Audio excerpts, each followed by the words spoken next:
Bom, vocês falaram, você falou rapidamente aí sobre o lance da segunda instância e tal, pessoas que o cara vai pra lá e acaba retirando o lance dele ter que... Recorre Isso. frequentar o grupo reflexivo de Grupo homens. reflexivo de homens, é.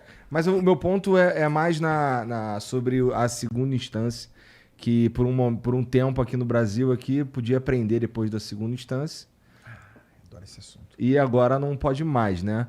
O que vocês, como juízes, pensam? É positivo isso? Porque eu já ouvi argumentos que tratam isso como um aspecto positivo, mas eu tendo a enxergar como um aspecto negativo. Eu acho que, pô, julgou aqui, condenado, julgou ali, condenado, prende. Mas o que vocês pensam? Bom, eu penso o seguinte, normalmente o cara que está solto, ele responde solto até transitar em julgado por causa do artigo da Constituição que diz que todo mundo é considerado inocente até o trânsito em julgado da sentença condenatória. Uhum. Mas a violência doméstica é bom por causa disso. Se eu entendo que o cara tem que ser preso, ele pode estar solto, se eu entender que ele é um perigo para a mulher, se eu entender que ele coloca em risco a mulher, eu prendo ele, eu prendo. Se eu achar que ele é um risco, que ele vai solto. Porque a primeira coisa que o cara faz quando ele é solto, eu tenho que avisar a mulher que ele vai solto. Porque senão ele vai sair da cadeia direto para casa da mulher. E tem mulheres que mudam de estado, mudam de domicílio, pegam os filhos e ficam... A gente não acha mais. Quando quer que a mulher vá a juízo, ela já sumiu de medo. Então, se eu achar que ele é um risco, eu prendo ele. Ele pode ter respondido solto. Inclusive, se ele tiver antecedente, eu também prendo. Então, inclusive, tem um artigo na Lei Maria da Penha, que é muito discutido, que é o artigo 20, que diz que o juiz pode prender de ofício, sem ouvir... sem o pedido do Ministério Público, sem representação da autoridade policial. Esse artigo ele não foi derrubado pelo pacote anticrime, que é um pacote que deu uma reformulada, né, além de uma reforma anterior, deu uma reformulada no nosso sistema acusatório, e ele está em vigor. Ele não foi revogado expressamente pelo pacote anticrime, que revogou diversos artigos de leis extravagantes, de leis especiais, né? Mas não revogou esse artigo da Lei Maria da Penha. Tu gostou do pacote anticrime? Eu acho que de anticrime ele só tem um nome. Tá bom. Tiveram umas mudanças no legislativo, mas acho que esse é outro assunto. Vamos falar sobre isso já. Vai, continua, desculpa. Então, não é isso. O que eu faço é que para a violência doméstica, e não obstante a recente posição aí do STJ, que diz que aquele artigo foi tacitamente revogado, né? Para a violência doméstica, esse artigo é muito importante. Porque o que te interessa ali na violência doméstica? É você manter aquela mulher viva. Qual é a tua função? A função primordial ali é você manter salvaguardada a integridade física e a vida daquela mulher. Então, eu acho que esse artigo 20, se for o caso do juiz usar, não há nenhuma decisão vinculante de tribunal superior a respeito desse assunto, eu uso. Entendi. Depois, se quiser, corre. Gostei, mas aí sobre a prisão em segunda instância, o que tu pensa sobre isso? Eu acho o seguinte, eu acho que é muito brando. Eu acho que depois da segunda instância, se confirmaram a tua decisão, porque na primeira instância você pode errar. Agora vai chegar lá, vão 3 desembargadores errar de novo, e aí, porque a gente tem uma infinidade, então quem tem grana, quem tem advogado bom, vai até Brasília, chegou em Brasília, o tempo que demora normalmente, se bobear já prescreveu. Ou seja, a ação do tempo já impede que o Estado te puna, né? Então, eu acho que depois da segunda instância, na minha humilde opinião, eu acho que o sujeito já deveria ser preso, inclusive como acontece em outros sistemas legais de outros países, né? E ninguém sai ofendido com aquela situação de excesso de sensibilidade, né? Então, eu sou completamente a favor da prisão após condenação em segunda instância, sim. Eu quero ouvir você.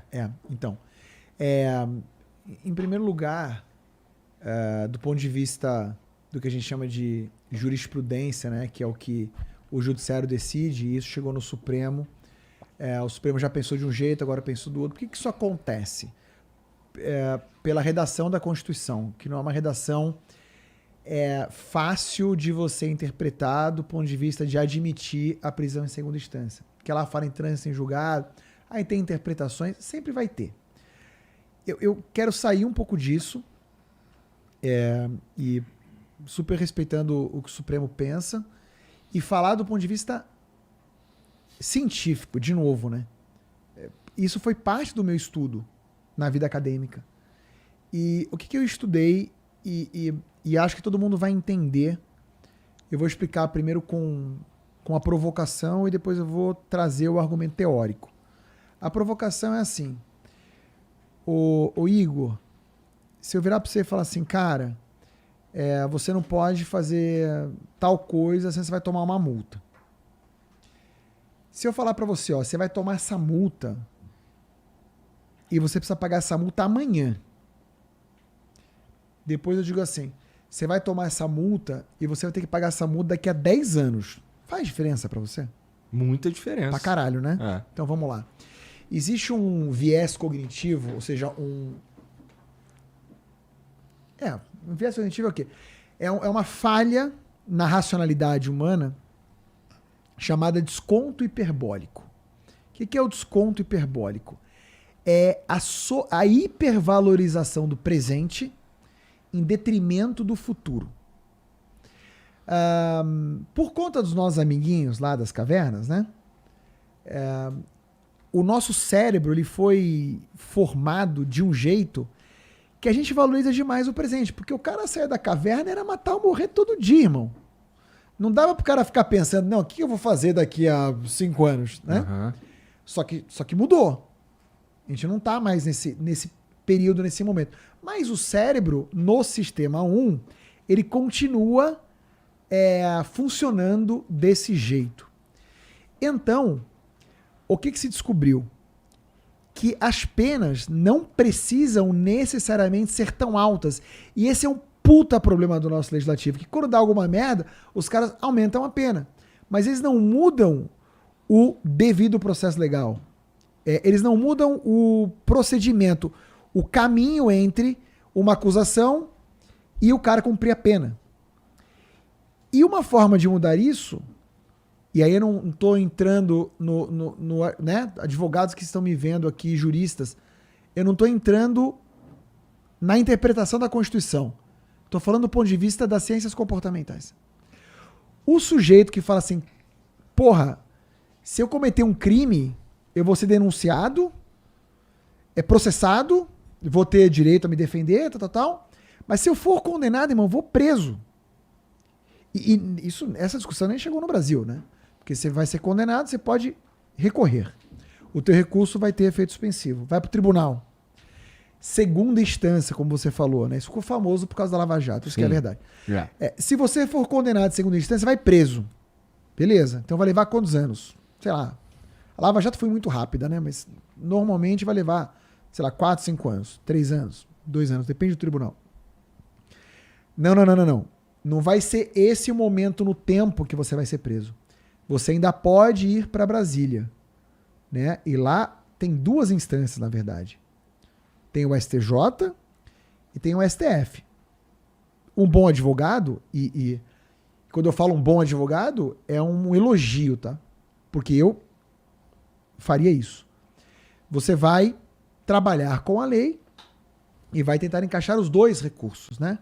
O pro STJ e pro Supremo Tribunal Federal. Então ele vai primeiro no STJ, talvez seja condenado no STJ, mas ele ainda pode recorrer ao Supremo Tribunal Federal. Cara, leva tempo. E é natural que a justiça leve um tempo, eu entendo. Mas no fim do dia, a gente tá falando do cara aí encana, né? Em 3 anos, o cara encana em 10 anos. Então é a pergunta que eu te fiz da multa. Faz diferença. Por quê? Porque a gente sente mais nas entranhas aquilo que está mais perto de acontecer. Por conta do desconto hiperbólico, que é sobrevalorizar o presente em detrimento do futuro. E para não dizer que esse é um discurso punitivista, também serve pro direito penal garantista, que é o seguinte, irmão, não adianta você aumentar a pena demais, porque os primeiros dias de pena são muito mais sentidos que os dias subsequentes, pelo mesmo motivo. Então o cara que vai pra cadeia, o primeiro mês dói pra caralho, o segundo mês dói pra caralho menos X. O terceiro dói pra caralho menos X, menos 2X. E por aí vai. O 10º ano, o 11º ano. Assim, Se as punições fossem relativamente rápidas, garantidas as possibilidades todas de defesa, as penas não precisariam ser tão altas. O que seria muito bom, dadas as circunstâncias dos nossos presídios. Então veja assim, agora, qual é a chance de ter essa discussão hoje no direito brasileiro? Pequena. Por que é pequena? Porque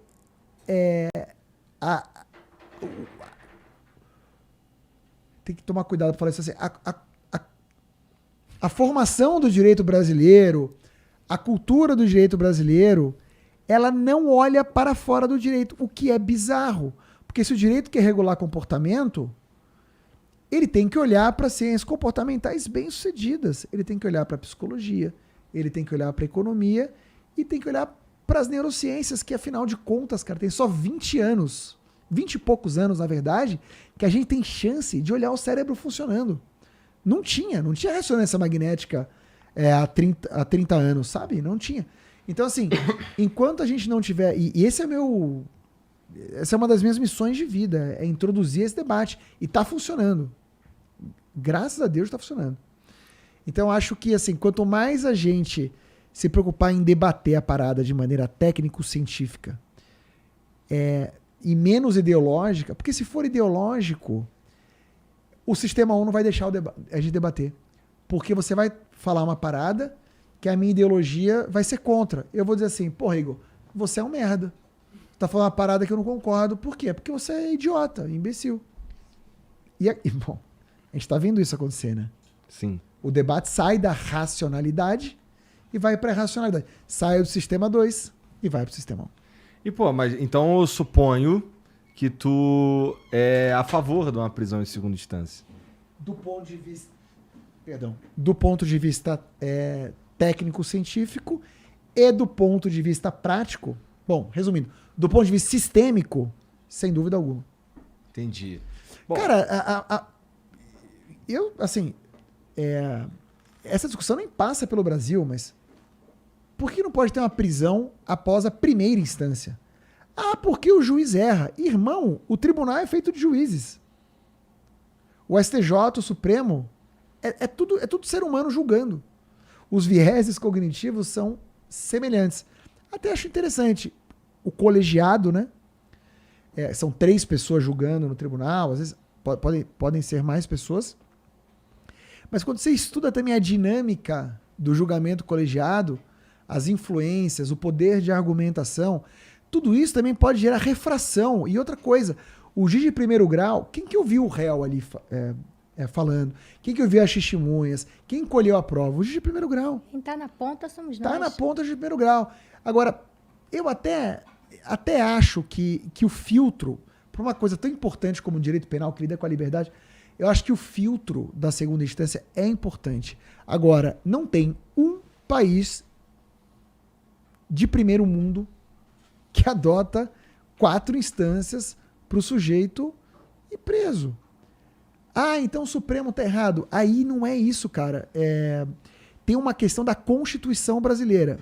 Então, se você me perguntar, Eric, o que diz a Constituição, aí é outra discussão. Aí a parada é mais complexa.